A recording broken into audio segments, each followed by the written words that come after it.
गुरुजी मुझे आज्ञा दीजिए कि मैं आपकी दी हुई ब्लेसिंग्स आपकी प्यारी प्यारी संगत से शेयर कर सकूं।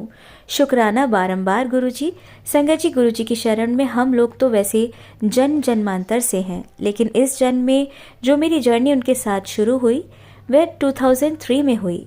इससे पहले संगत जी मैं आपको कुछ बताना चाहूँगी। I belong to the family जिसका बहुत स्ट्रॉन्ग बिलीफ है गुरु ग्रंथ साहिब जी महाराज में, और मुझे पहले से भी शब्द कीर्तन सुनना बहुत अच्छा लगता था। एनी टाइम शब्द कीर्तन सुनती थी, पाठ सुनती थी, सुखमनी साहिब का पाठ करती थी। इन 1992 मेरी शादी एक बहुत ही रिस्पेक्टेड सिख फैमिली में हुई। सब कुछ अच्छा चल रहा था, बहुत मेहर थी उस रब की। लेकिन शादी के 2 या 3 महीने बाद सर्कमस्टेंसेस ऐसे चेंज हुए कि मेरी तबीयत अचानक से बहुत ख़राब रहने लगी। एक तरह के इंजेक्शन से ये कहानी शुरू हुई और आगे बहुत लंबी चली। मेरी शादी हुई थी सितंबर 1992 में, और दिसंबर 1992 में 2 या 3 महीने के बाद मेरी तबीयत एकदम से ख़राब होनी शुरू हो गई।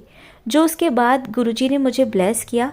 बहुत ज़्यादा तकलीफ़ थी, मेरी हेल्थ इश्यूज़ बहुत बड़े थे। 1992 में जब मेरी तबीयत ख़राब हुई, पहले नॉर्मल हमने एक फिजिशियन से मेडिसिन ली थी। उन्होंने कहा डायरिया है, कुछ डाइजेस्ट नहीं हो रहा था। 10-12 दिन तक एंटीबायोटिक्स चले लेकिन कोई फ़र्क नहीं पड़ा। उसी दिन से हफ्ते महीने बीतते चले गए। फिर हमें जाना पड़ा सीनियर गेस्टो थे सर गंगाराम में। उन्होंने मेरे सारे मेडिकल एग्जामिनेशंस किए। जो रिपोर्ट्स आई वो थोड़ी बहुत चौंकाने वाली थी। इट वॉज क्वाइट शॉकिंग कि अच्छा भला हंसता खेलता एक हेल्दी बच्चा जिसको कोई तकलीफ़ नहीं थी, उससे पहले जब मेरी रिपोर्ट आई तो मेरा जो हीमोग्लोबिन था उस रिपोर्ट में 6 था, जबकि उससे पहले बिल्कुल नॉर्मल था। और मैंने वेट भी बहुत रिड्यूस कर लिया था। ट्रीटमेंट स्टार्ट हुआ लेकिन कोई फ़र्क नहीं था। उस दिन से लेके मेरा जो दवाई और डॉक्टर का नाता शुरू हुआ वो लंबे समय तक चला। डॉक्टर कहने लगे कुछ नहीं है, शायद कुछ स्ट्रेस इशू रहे होंगे, क्योंकि सर्कमस्टेंसेस होती हैं शादी के बाद, माहौल चेंज होता है, तो शायद ये उसको अडेप्ट नहीं कर पा रही हैं। उन्होंने पहले मुझे एंटीबायोटिक्स पर रखा, मेरी कोलोनोस्कोपी हुई, मेरी एंडोस्कोपी हुई, लेकिन किसी में कुछ नहीं था।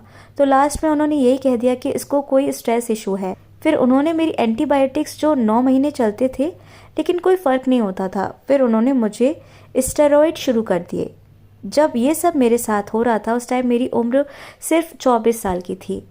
पर उन दिनों में मैं बाबा जी की दया से, उस मालिक की दया से मेरे पाठ का रूटीन स्किप नहीं करती थी, और ना ही मेरा कभी विश्वास उस रब से डोला। संगत जी, पूरा सत्संग सुनने के लिए नीचे दी हुई लिंक पर क्लिक कीजिए।